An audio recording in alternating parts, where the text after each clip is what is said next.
J.K. Yadav Films present. Presented by Albina Recording Studio, Simla. J.K. Yadav Films.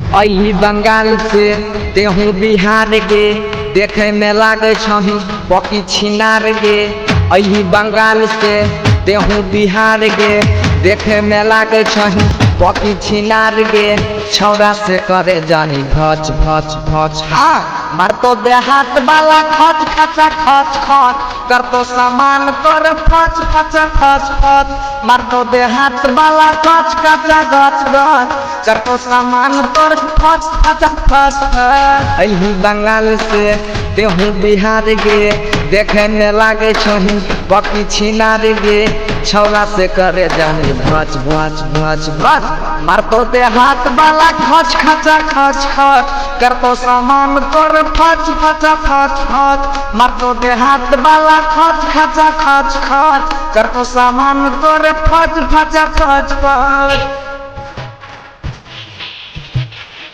J.K. Yadav Films. J.K. Yadav Films.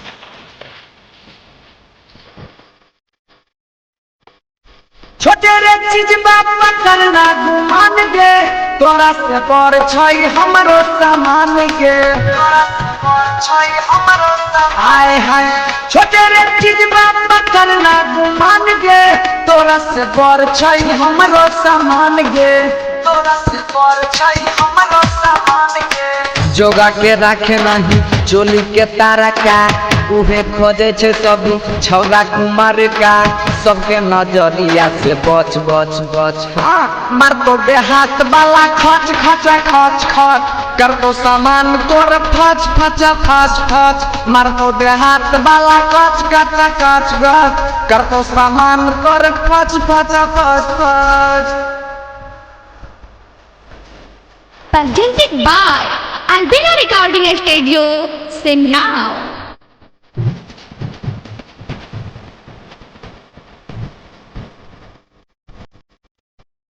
सुनेगे छोड़ी मिर्चैया मसाला पल भर में टूट जे तो भीतर के काला J.K. Yadav Films.